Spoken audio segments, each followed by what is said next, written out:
Hayi, akuvumi nje uma unalento ngaphakathi, akuvumi nje ukuthi uthule. Akusho mina, kusho once more 6 ethi musho enomusho worship athi nginobufakazi kimina impela uma unoJesu futhi wazi ukuthi yini la kwenzele yona, sesingasakhulumeli nje material things nje, mawuzazi ukuthi wena ubufanelwe isihogo, kungekho nje kukufanele uzazi indlela zakho, usuyibona namuhla uthi wow, hey, in my times bengengikwenze lokho, kanti uJesu sefikile. Mesefikile awusavumi nje ukuthi uthule. Sawubona mlaleli womsakazo iVuma 103 the adult radio for the young at heart. Mina MDD Ngwakankosi. I am your host enginjwayelo ngihamba nomfundisi uPhakamani Wakakhoza webandla laseKhanyeni Baptist Church lapha ePine Town. Sithatha intambo kuDaviola the weekend boyfriend. Siyabonga Daviola, usebenzile mfana, hambe ekhaya uyophumula. Sithatha intambo zifudumele nesigqiki sifudumele, siyathemba ukuthi nathi sizosigcina sifudumele sinjalo. Namuhla ke mlaleli, ngikuthembisile ukuthi kulama sonto ezayo kuba kuhle ukuthi usondelane nomsakazo wakho. Bheka, sizobheka ukuthi zonke lezi zinto esifundiswa ngeinkolo ezahlukahlukene, ezinye zakhona zibizwa ngobuKristu, ziphambene naloko esikufunda ezwini likaNkulunkulu. Sikwenzelani ke lokho? Sikwenzela ukuthi uma ujoyina inkolo, yazi ukuthi ujoyinani, yazi futhi ukuthi ibuyaphi lento, iyaphi. Namuhla ke sokhuluma ngaloko esiyokubheka. Namuhla siyobheka inkolo yeCatholicism noma yeCatholicism, ekuyibandla noma okuyisonto noma okuyinhlangano yamakatholika, the Catholic Church. Sibheke ukuthi ezinye zezinto abayifundisayo nezinye zezinto abakholela kuzona nezinye zezinto ezifundamental enkolweni yabo azihambisani naloko esikubona ezwini. Sizokwenza lokho ngeinkolo ezahlukahlukene futhi ke they are more than welcome ukusho ukuthi cha sikwenza ngobe nali izwi lithi. Sokhumbula ukuthi uma sila kulolu hlelo iSound Doctrine Hub, yinye kuphela incwadi yeauthority esinayo. Uma singayikhomba ezwini, kumbono kaKhoza, kumbono kaNkosi, kumbono kaMhlongo, ungakwamukeli. Kumele khomjwe ezwini. Futhi izwi likaSimakade ngiyalithanda ngoba alikhombi indawo eyodwa kuphela ubambelele kuyona. uNkulunkulu ukukhuluma into ikhawe eziningi, amahlandla amaningi, ukuze ukuthi uma uthi bungayazi ungathi uclaima ignorance, uyayiphinda phinda. So asizukubheka konke ke kwazise phela sine hour nje kuphela kizo zonke lezi zinye izinkolo neinkolelo, sine hour nje kuphela esizobheka kona. Ikona ke namuhla sizokhuluma ngako. Thatha ipeni lakho, hlale eduze komsakazo, sizokwazi ukuthi sixoxe nawe. Babukhoza, sawubona mfowethu. Sibingelele mfundisi, sibabingela abalaleli. Sibonge kakhulu inkosi ngomusa wayo omkhulu. Siyathemba ukuthi bazosizakala babusiseke ohlelweni namhlanje. Umusa wenkosi, mkhathini usanele sonke, wanele bonke abantu emhlabeni. Siyawubonga nje umusa wakhe. Mkhathini ngiyafisa namuhla ngoba ngiyacabanga ukuthi ingcingo namuhla zizosihlupha njengezinye insuku. Bakhona abazophatheka kabi. Ngiyazi ke kuthiwa we are controversial and provocative. Uma is really controversially provocative, so be it. Do not look at the messenger. Yonke into esizoyikhuluma sizoyibheka ezwini. So ngaphambi kokuba ugadle kithina, yazi ukuthi awugadli kithina, ugadla kula sizobe sikhomba khona, ngoba yonke into esizoyisho sizothi thus says the Lord. So uma uphikisa, we are taking nothing personal mina nomkhathini we are taking nothing personal, asikhokhelwa ngokwenza lento esiyenzayo siyithunywa nje ezikhombisa ezweni kaNkulunkulu. Nakhona ke zonke lezi ezinye inkolo esobheka kuzona asithandi ukuthi abantu baresponde ngendlela yokujwayela. Sifisa abantu baresponde ngokuthi bheka izwi endaweni elithize lithi izwi. We don't want to hear anybody's opinion.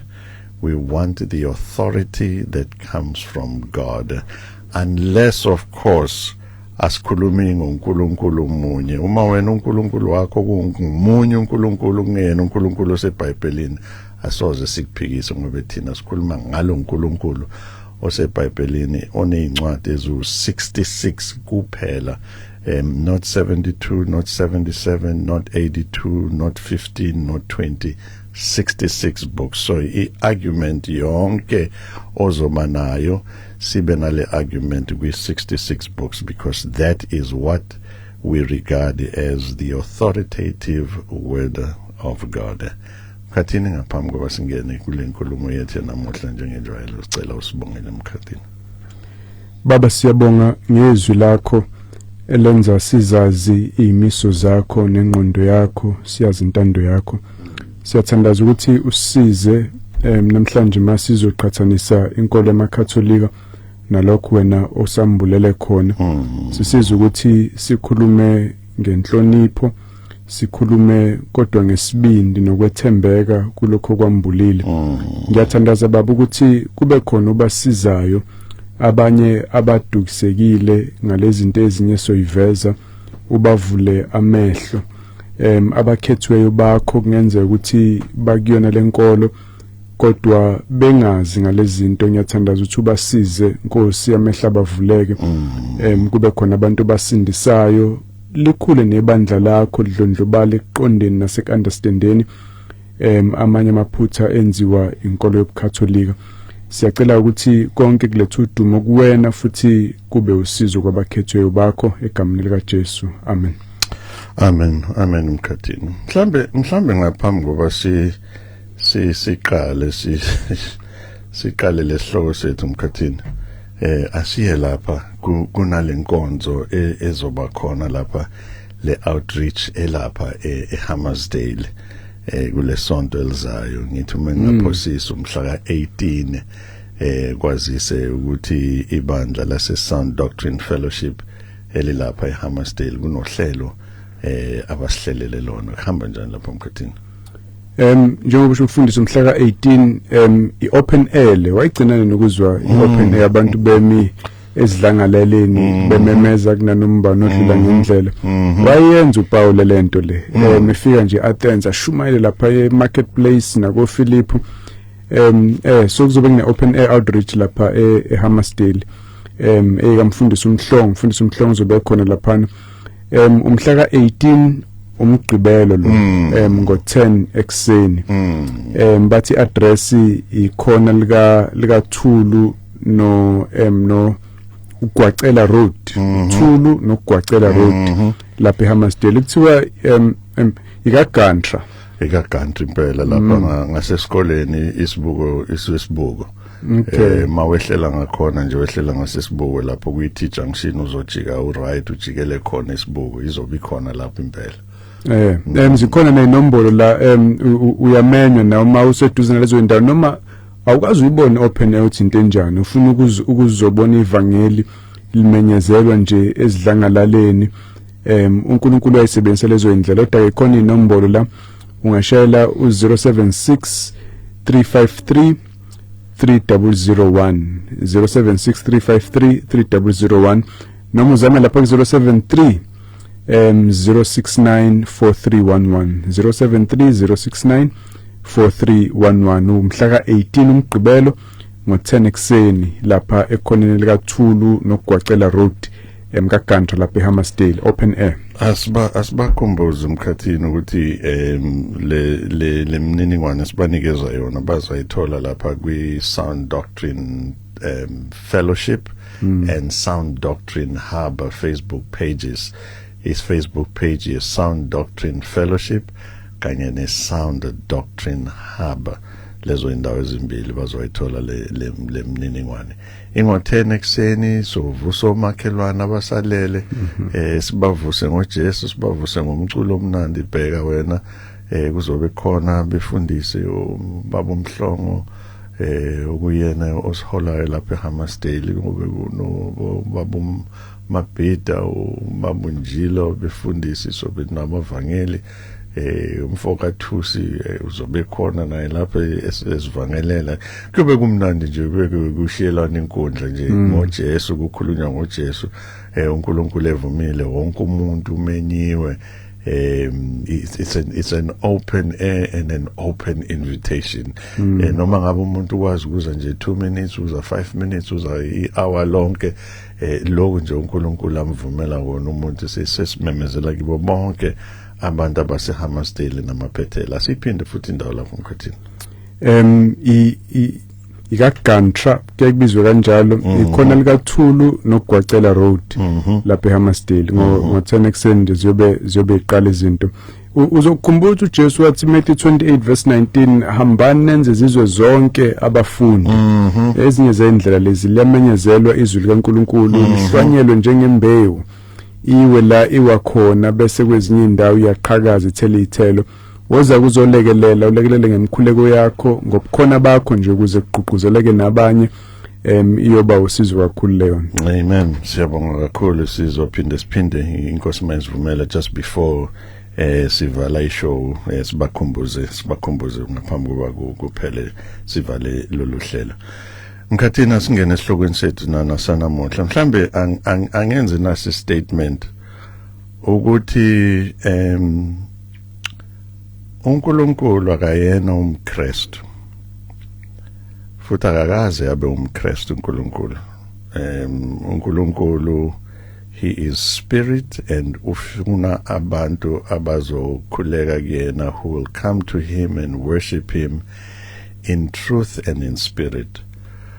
uKristu azange azoqala inkolo yobuKristu. uKristu uzezoshumayela umbuso kaNkulunkulu. Akukho nokodwa ezwini likaNkulunkulu la sibona uKristu egqugquzela abantu ukuthi ababe enkolweni yobuKristu. uKristu akazelanga ukuzoshumayela inkolo. uKristu uzele ukuzomemezela umbuso kaNkulunkulu. Abantu bayathanda bathandi yonke inzalo kaAdam ingaphansi bobugqila besono.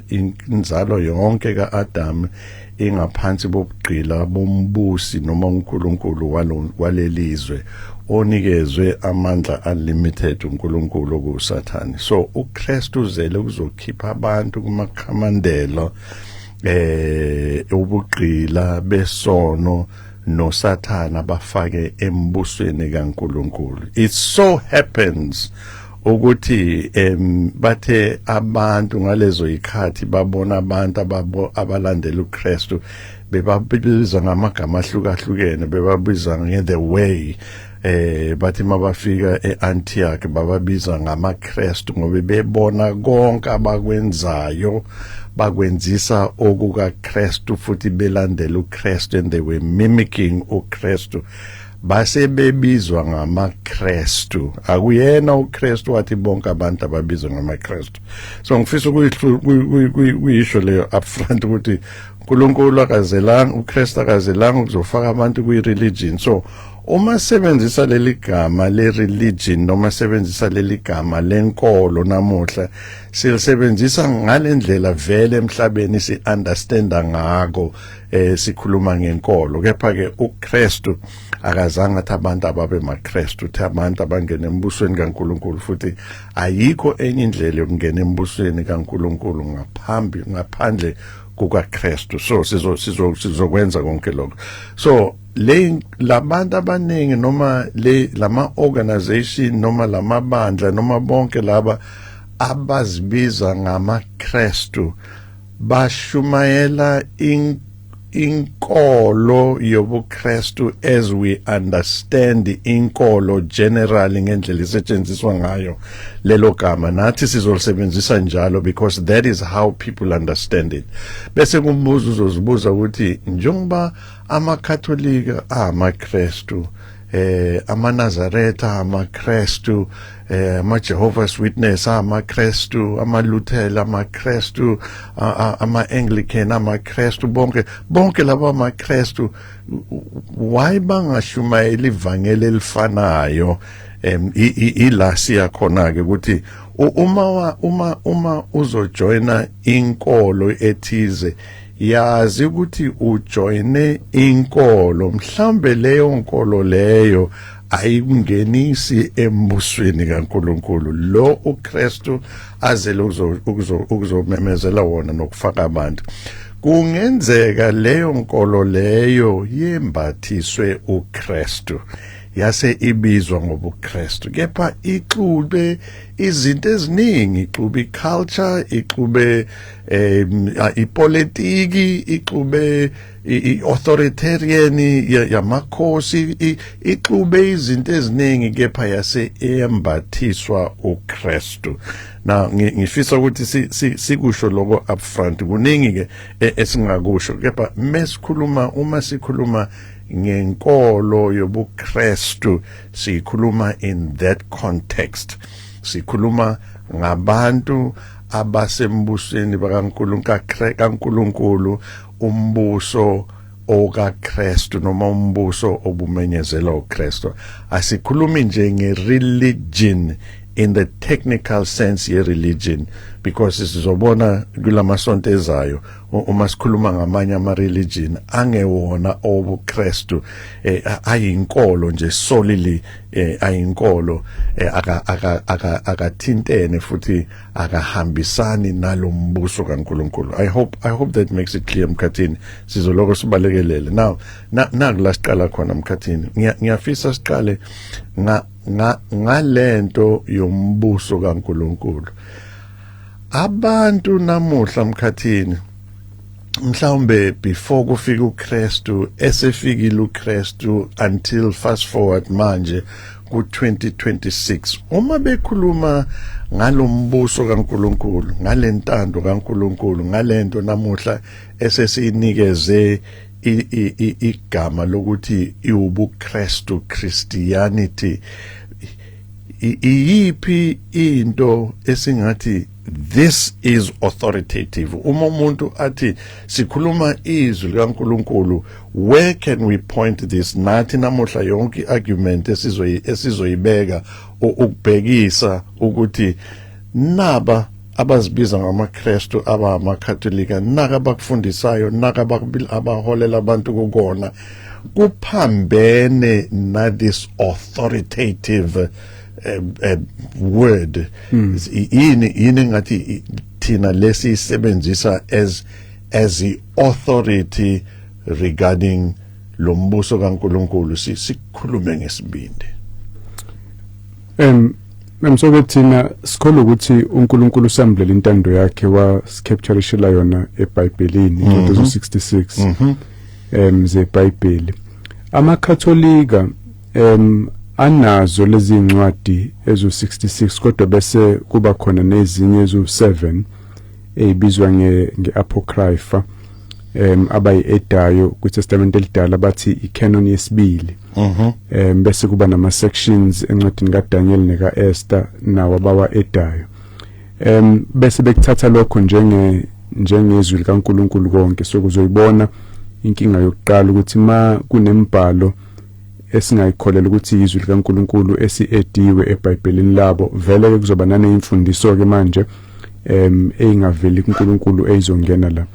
Kodwa futhi amaKatholika akholelwa ukuthi nama traditions ebandla amasiko ebandla labo njengamaKatholika angabhalwanga eBhayibhelini okulezi incwadi abayi-edayo eBhayibhelini nawo aneqiniso elambulwe uNkulunkulu just amasiko njengoba babona ukuthi mhlambe izinto zenzazi njengoba apostoli bangayibhala bayi hand down verbally nangama practices then uma bewenza lawo ma practices nalawo ma tradition benza izwi likaNkulunkulu. So bayakholelwa kwinto abayibiza nge-sacred tradition. So those traditions egcineni emkhathini now they become as authoritative as abaclaima ukuthi izwi likaNkulunkulu. Lokho nokufunda eBhayibhelini uthi nali iqiniso sima la. Bona bathatha nokuthi chaphelane ibandla lalenza kanje okungabhalwanga la nto bakubale esema iqiniso nalo. Bese bekhona into okuthiwa imagisterium okuchaza ukuthi o-pope no-bishop ibona abanegunya loku-interpreta iBhayibheli plus lencwadi abayi-edile plus lama-traditions abakholwa kuwona, and futhi bakwazi ukuchaza ngendlela engenamaphutha e-infallible. Siyazi ukuthi thina esikholwa iBhayibheli siyalikholwa ukuthi alinamaphutha ezwi likaNkulunkulu, bathi bona neyimfundiso ezithize zo-pope nababishop nazo ayinamaphutha, ngakho ziyiqiniso elilingana nalezinto oyifunda eBhayibhelini. Uyayibona ke ingozi nenkinga ezoqhamuka lapho. For example, le doctrine yokuthandazelwa kwabantu asebeshonile, kathi ukuzwa amaKhatholika ethandazela abantu asebeshonile, nale doctrine yokuthi kune purgatory la ukuthi abantu mayishona uye endaweni la ahlushwa khona isikhashinyana, bese after seyikhokhela izono zakhe bese yaphuma aqhubekele ezulwini. Leyo mfundiso iqhamuka kuzona le incwadi abayi-edayo. For example, u2 Maccabees chapter 12 la evela khona leyo nto le. Kodwa ke siyazi ke mfundisi ukuthi izwi laNkulunkulu lithini ngalento le.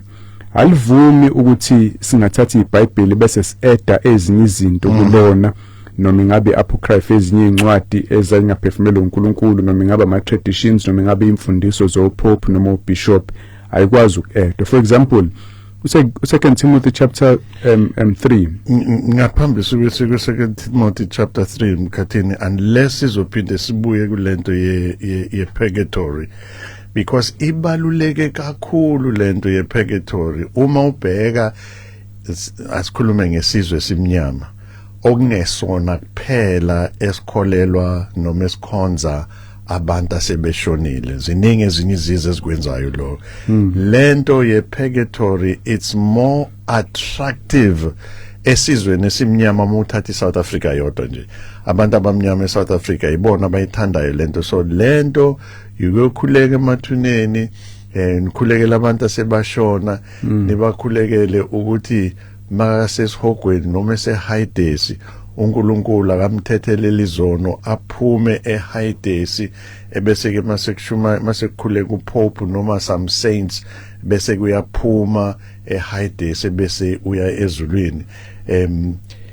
Imfundiso ephambene nencwadi yabaseHebheru mkhathini, incwadi yabaseHebheru ithi ngokuba it is destined ukuthi umuntu afe kanye emva kwaloko kwahlulelwa. So Hebrews chapter 2 verse 9 I think mangaphosisi. Umuntu ufa kanye verse 9 chapter 9, umuntu ufa kanye bese kuba ukwahlulelwa. Le yokuthi i-purgatory iyinkinga enkulu, angifisi isihlesheshe sidlule kuyona, because iyona ethi ungaphila noma kanjani, noma kungenzeka ube umkhatholika bese akuhambi kahle somewhere, masoshonile, don't worry, the living saints nezihlobo zakho zizohamba ziyokhulekela. After a certain period uzophuma ehayidesi uyezulwini. That is false. Yes, siyazi ukuthi kuamanga. For example, Luke 16 isicebi masifa sesehayidesi. Sicela ngisho iconsi lamanzi nje ngoba siyasha lapha kuyanqatshwa neconsi lamanzi. Sicela ukuthi akuthunyelwe uLazaro kubafowabo, kuyanqatshwa nalokho. Ukusinika umqondo sobala ukuthi umuntu mayiseke afa njengoba dusho kuba ukwehlulelwa, akusekho ayiki progress engabuyi ibe khona after that. Mayizono zakho engaxolwanga usaphila ayixolelwa after usufile, nanoma ingaba abantu bangakwenzela. Ngisaso sibona isicebe sithi ayibo phela bangikhulekele ngale yabenze njani benze njani. Asikho nesincane isithombe ezweni kaNkulunkulu ukuthi into enjalo yenzeka. Inkingi isuke ekutheni kunalezi incwadi extra abayi-includile bese bethola ama-ideas lapho. If anything esibonayo ezwini likaNkulunkulu esikhuluma ngalo with authority, isicebi sathi hey baba Abraham mhlambe thumela uLazaro, nginabafowethu lapha, angifuni baze bafike la. Okukhombisa kona ukuthi once you are gone forever. Nabasele abakwazi ukukhulekisa ukuthi uphume Hades. Mhla wophume Hades usuya esihlalweni sokwahlulelwa, mawusuka esihlalweni sokwahlulela uya esihogweni, awuyuphenduka.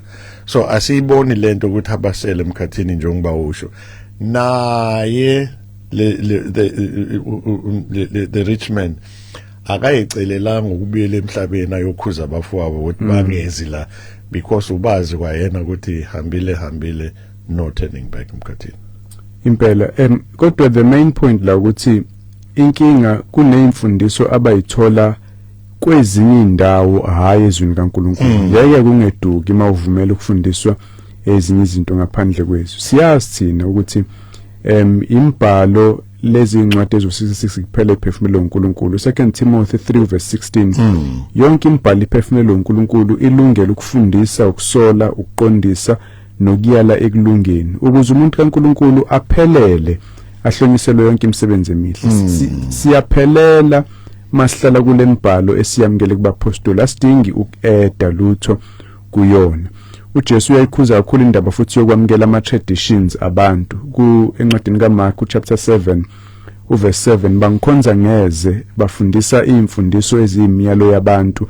Athi verse 8, niyeka umyalo kaNkulunkulu nibambelele esikweni labantu. Wayesethi kubo, yebo nilahla umyalo kaNkulunkulu ukuze nigcine isiko lethu. Ngakho ayamkelele leyo nto emehlweni kaNkulunkulu. In fact kwizenzo 17 siyabona ukuthi even abantu ababefundisa abapostoli uqobo lwabo babejajwa ngembhalo yeBhayibheli, hayi ukuthi imfundiso zabo zayivele ithathwe ngathi zi-infallible nje zona bese ziyamkelwe. Kodwa izenzo 17 verse 11 labo babengcono kunabaseThesalonika khona abazwana baseBreya ngokuba balamukela izwi ngenhliziyo yonke behlolisisa imbhalo imihla ngemihla ukuba zinjalo lezi zinto kube kufundisa uPawule. Ngiyafisa ukuthi sithi ukuyibheka lo zenzo. In fact wonke lama passages wafundile uTimothy, uLuka, uGalatia, especially izenzo zithi izenzo 17 sithi abazalwane baseBerea were of a more noble character. Ngasiphi isizathu uNkulunkulu yasibeka isizathu. uNkulunkulu, his word is authoritative. So authoritative word kaNkulunkulu ithi nasi isizathu. Ingoba bebathi mabezwa izwi abapostoli belishumayela ubani ongaphikisa umpostoli Paul namuhla. Well, kunebandla lingafuna umbuzo umpostoli Paul sizodila nalo in the next coming weeks. But ubani ongaphikisa umpostoli Paul, because thina namuhla njengabantu esizibiza ngabantu abasindisiwe siubufakazi bomsebenzi kampostoli Paul okushumayela ivangeli kubezizwe. Now la ithi bebalamkela izwi uma befika ekhaya bavule imbhalo bayihlolisise ukuthi injalo. Asimeke lapho sizokhumbula ukuthi ibandla lamakatholika belinga encourage abantu, in fact ayikuba encourage, bebengavunyelwe abantu ukuzifundela iBhayibheli ngaphandle kwalaba abafundisiwe opope mhlambe namakardinali nabapriesti. Umuntu nje, I think la eSouth Africa amakatholika aqala ukuvunyela ukufunda iBhayibheli in the late 60s, early 70s, la bengayifundela khona because konjoba abuye Katholika abaxosha the reformers, because beyifundela izwi njengokusho kwezenzo 17 mabaqeda bese baya koPope boquestion abathawo. Izwi lithi akubhabhatiswa ingane ezincane, kubhabhatiswa umuntu, and they were kicked out from the Roman Catholic Church. Njengoba sesibona sesinamaLuthela sesinani, babuya kuyona lento yobukatolika.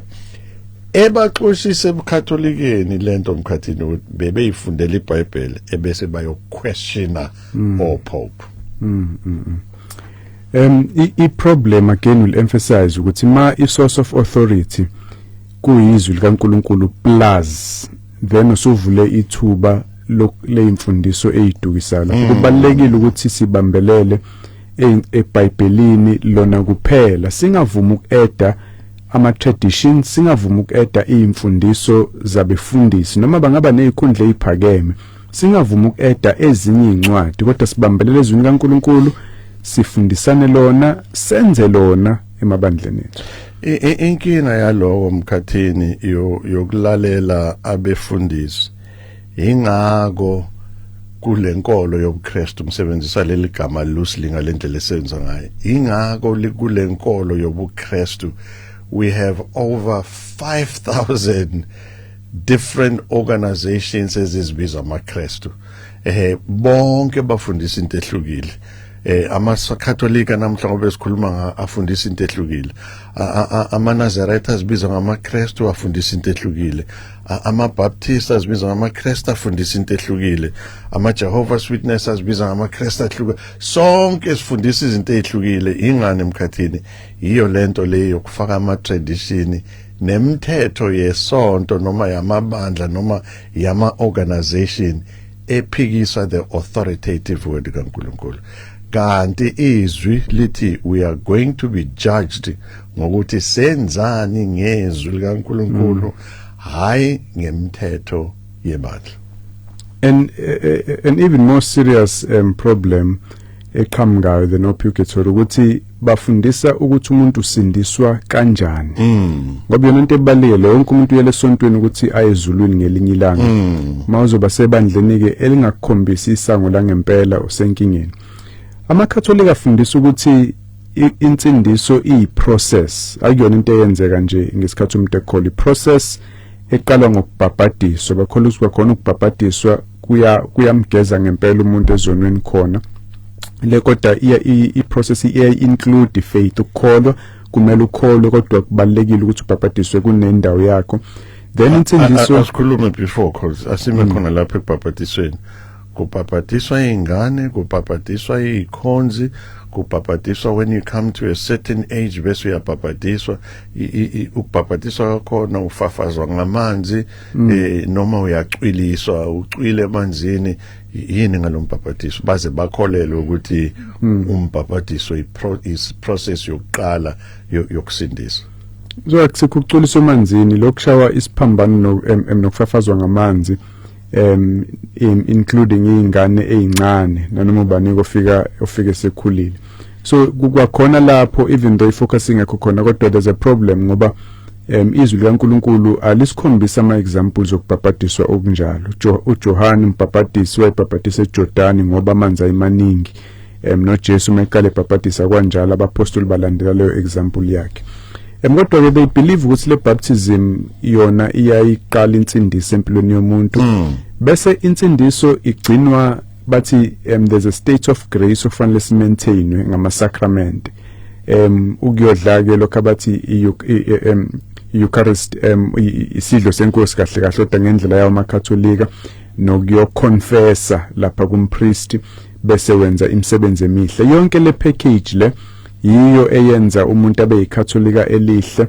futhi agcine esindisiwe okwangempela akusikho nje ukukholwa kuphela. Asibheke lamkhathini umuntu yahamba udla isidlo lesidla bakholela ukuthi lesinkwa siphenduka sibe umzimba kaKristu nale wine iphenduka kube igazi kahle kahle ithi lento njalo amaKatholika medla isidlo kusho ukuthi uJesu ubuyele esiphambanweni because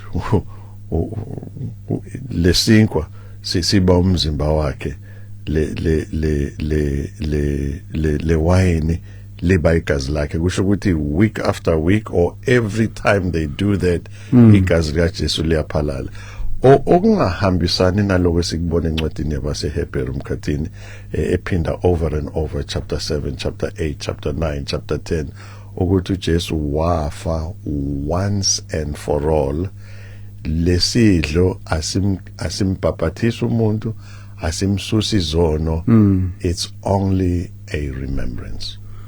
Yesimpela so amakatholika enza into kahle kahle eshaqisayo nemfundiso yakhona yokuthi njengoba uphuza le wine noma igrape juice iphenduka ibe yigazi okwangempela.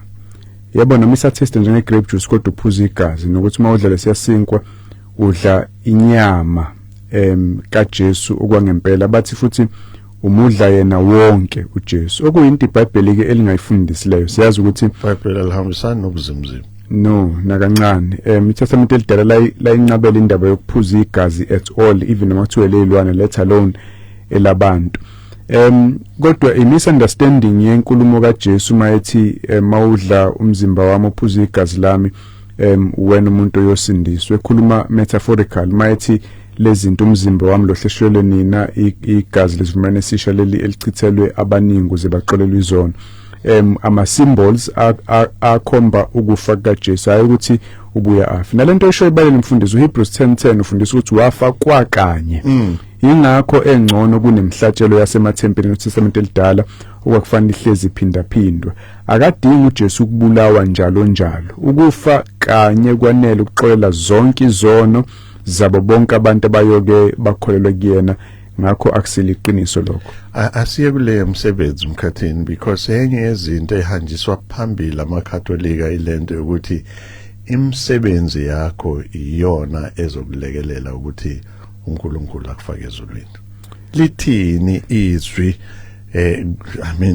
what passages of scripture asitshela ngemsebenzi ukuthi akungalendlela amakatholika afundisa ngayo.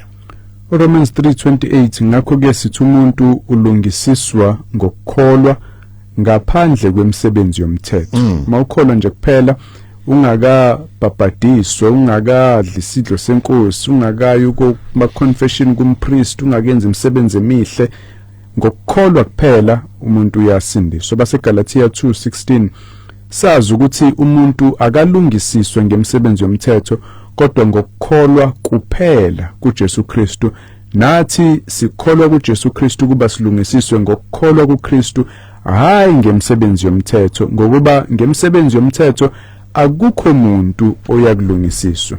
uEphesians 2:8 ngokuba ngomusa nisindisiwe ngokukholwa lokhu akuveli kini kodwa kuyisipho sikaNkulunkulu futhi akuyi ngemisebenzi funa kube khona oyibongayo thina siyumsebenzi wakhe sidalela imisebenzi emihle kuKristu Jesu uNkulunkulu ayilungisela ngaphambili imisebenzi emihle iba khona empilweni yomzalwane kodwa ilandela kamumva umuntu eseqolelwe izono ngenxa yokukholwa nje kuphela ayiedi ensindisweni yakhe. Insindiso akukona ukukholwa plus imisebenzi ukukholwa kodwa bese ke masusindisiwe wamkela umoya ongcwele bese ke kuqubuka izithelo ezinhle zemisebenzi emihle empilweni yomuntu. Ngifuna ukuyakuma kwenza ireference ama passages amabili lapha emkhathini la sibona khona iselelesi sesiphambaneni.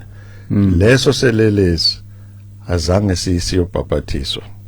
Leso selelesi azange sidle Eucharist, azange sidle isidlo senkosi. Sathi sikholela kuKristu sathi ungikhumbule eparadise uKristu wathi namuhla ngizoba nawe eparadise yehlake lapho masinya uyobhabhathiswa.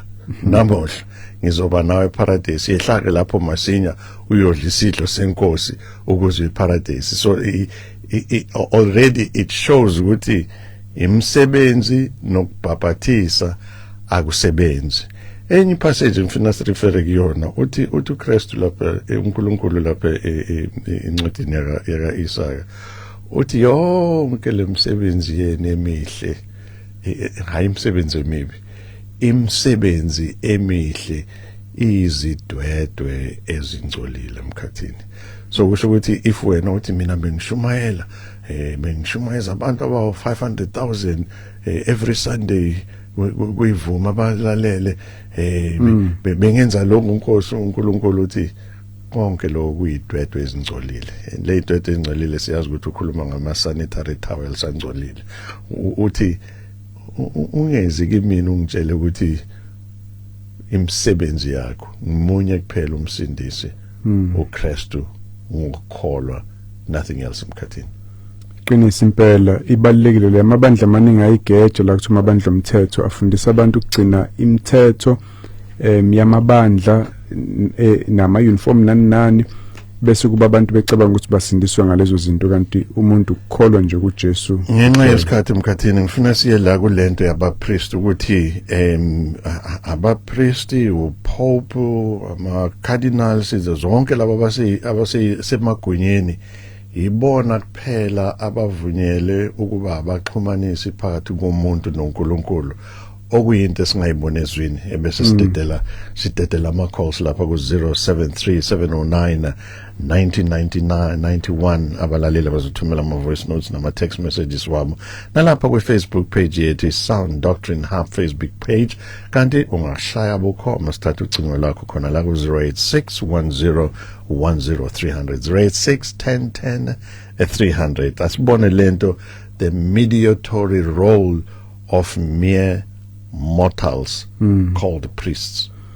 Bathi ayadingakala ukuqedela umsebenzi kaKristu wokuba umxhumanisi so awuphelele udinga abapriest nababishop noCardinal noPope ukuthi bame esikhaleni phakathi kwethu noNkulunkulu.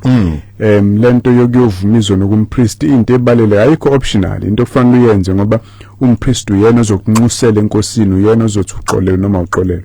Kodwa siyazi ke from 1 Timothy chapter 2 verse 5 munye uNkulunkulu munye nomlamleli phakathi kwaNkulunkulu nomuntu umuntu uKristu Jesu kuphela.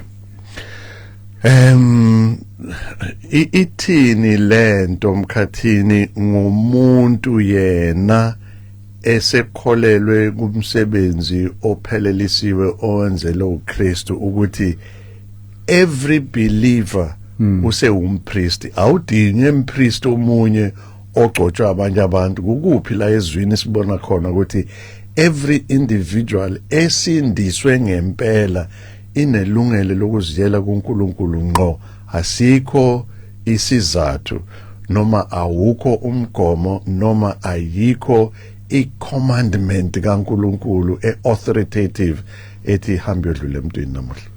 U1 Peter chapter 2 verse 9 kepha nina niluhlanga olukhethiwe ukhuluma nabazalwane nje bonke ubupristi basebukhosini sizwe esingcwele abantu bakaNkulunkulu kuze nishumele ngobuhle balowo wanibiza ukuba niphume ebumnyameni ningene ekukhanyeni nani ngasona isizwe kepha manje senisizwe sikaNkulunkulu nani ngahawukelwanga manje nihawukelwa amavesi lawa aveza ukuthi uNkulunkulu uyasamkela thina directly ubiza thina sonke sabazalwane njengabapristi hayi abefundisi hayi abantu abaseyikhundleni abayesikoleni wonke umzalwane unegunya lokungena ebukhweni bukaNkulunkulu isihenqo sadabuka uma uJesu efa khona sonke sokwazi ukuyingenela singabe sisadinga abantu abazoma esikhaleni. 0861010300 08611010 noma lapha ku Facebook page yethu Sound Doctrine Hub Facebook page yethu noma your WhatsApps 0737091991 sabona siyakwamukela emoyeni.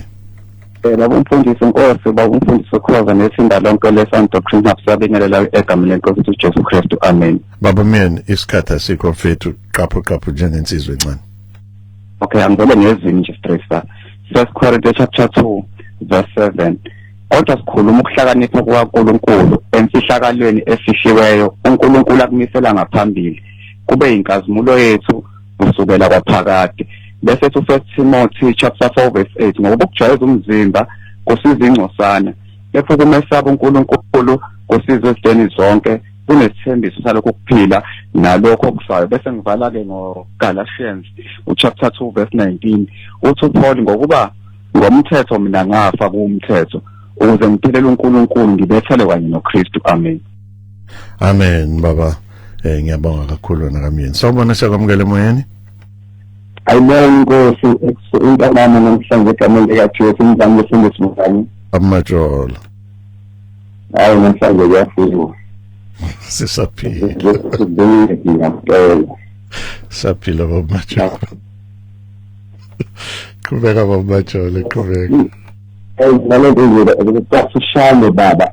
Izwi lenkosi nelithi ngokulandela sona kuze kube phezulu kwethunya.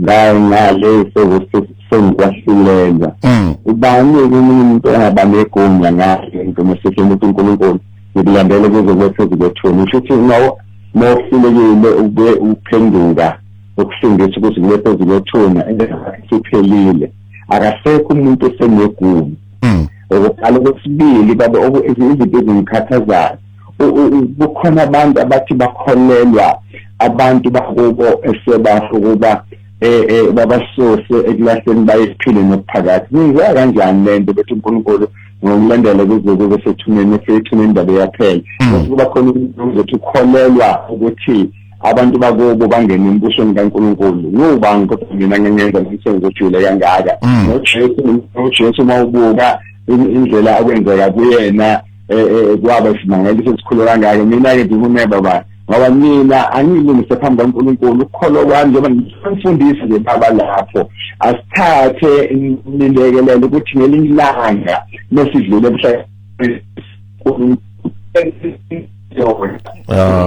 network yasilandula baba Majola network yasilandula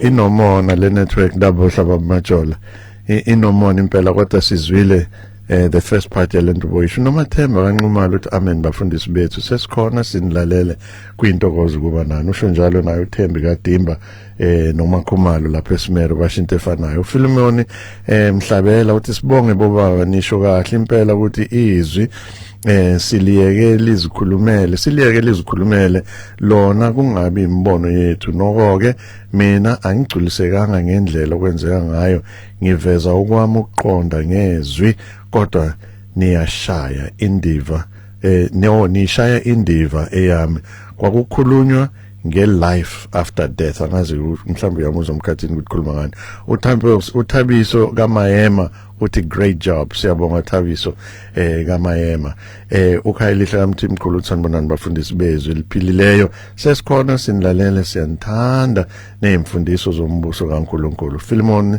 Hlabela uthi liyaqhubeka namhlanje iphutha lokuthatha i-parable niyenze i-present reality zezinsuku kuyiphutha elikhulu okufundisayo kumele ukufunde naye kulabo akhuluma nabo Philemon, it would be nice to clarify lento ishoyo unless you are saying i-parable kulona izwi likaNkulunkulu it's a biblical narrative that teaches izwi likaNkulunkulu ngokweqiniso baptism by immersion if ufakwa wonke you buried your sins and uvuke uyisidalwa esisha ufakwa wonke emanzini ingane at the age of 8 kumele zibhaphathiswe kusho uNhlanhla kaMzimela lento ishoyo uNhlanhla kaMzimela ayihambisani nezwi impela kunamntana ka8 years okufanele abhaphathiswe ayikho nje ezwini ubhaphathiswa mase uvuma uKristu angazi izingakanani ingane ezino 8 years ezaziyo ukuthi zenzani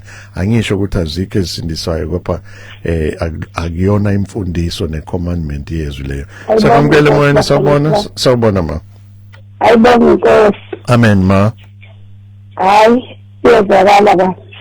kuyezwakala bafundisana kulokho enikhulumayo lana masikhubeka laphana kuleyo ndawo lenike nafunda kuyona la uJesu ekhuluma khona nabaFarisi mawuqhubeka laphayana abafundi bakaJesu bathi mangabe sebebuza kuJesu uthi kunumber 13 kuMateyu 15 kuverse 13 uthi la uJesu masekhuluma nabafundi bakhe mabethena ubonile yini ukuthi abaFarisi bakhubekile ngezwi olukhulumile kubona ngendaba yokungcola okuphuma ngaphakathi uthi kuJesu ke yileso naleso sithombo esingatshalwanga ubaba osezulwini siyakusishulwa okushuthi ke manje mangabe sikhuluma lana ngalelizwi ukuthi njengoba kuthiwa nina nilokhuza imiyalo yabantu nina kodwa ke manje le miyalo yabantu kufuneka thina siphume kuyona silandele izwi likaNkulunkulu kube yilona esizolilandela ngoba imiyalo yabantu angeke isize ngalutho fanele sinamathele ezwini likaNkulunkulu ngiyabonga kaMaduna emaphepheteni siyabonga mama siyabonga nangomunye umlaleli lapha ku 0737091991 uthi hayi badlala ngathi labafundisi hayi angazi ke usho thina ukuthi sidlala ngawe again, we don't take this thing personal. Sikhombisa ezwini likaNkulunkulu kusho ukuthi izwi likaNkulunkulu elidlala ngawe. Thina sikhombisa nje ukuthi thus says the Lord, futhi we do that with authority from the scriptures as we pointed. Sawubona, siyakwamukela emoyeni, sawubona. Bafundisi bami ngihlela ngilalele kaze ngafisa ukuba kuthiwa bonke abantu banilalele ngoba sinayo ingcindezi esiyithola masemngcwabeni esikhundleni sengabe kududuzwa umndeni ngezwi abafundisi bavele nje bagxeka abantu abangavathile uswasho labangavathile ngoba abandlulula kucina sekuba ishu nje manje sekunevaso nje akusekho ukuthi into ingokududuza umndeni. Siyabonga kakhulu ukuthi kancane lokho nisiluleka uNkulunkulu anibusise. Siyabonga akashonga ukuthi ubani kodwa uzwakala njengokhetho sakwamukela naye emoyeni, sawubona. Ngiyabingelela bobaba egameni kaJesu. Amen. Wo ngine show Satan le khona udinuka nonwa bazalwane ngoba akafuni abantu baNkulunkulu bazeqiniso, ufuna bayibhuthisweni. Siyabonga kakhulu bazalwane, nihlale nje eqinisweni, nihlale bazalwane noma isimo azivumi, niqhubeke nimfeze uNkulunkulu uNkulunkulu ukuze abantu bangayibhuthisweni. Siyabonga egameni likaJesu, nihambe kahle bobaba. Amen. Amen. Nango omunye umlaleli, sawubona, siyakwamukela emoyeni. Unengephe, sawubona.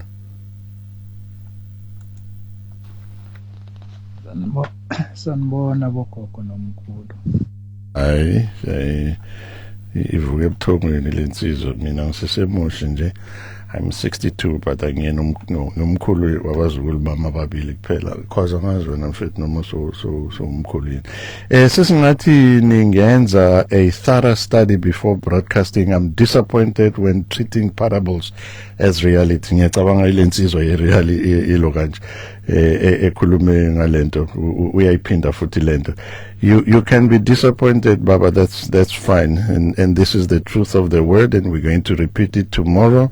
And next year, if we die, someone else is going to do it the same because kulcindezela izwi kaNkulunkulu noma usuthanda.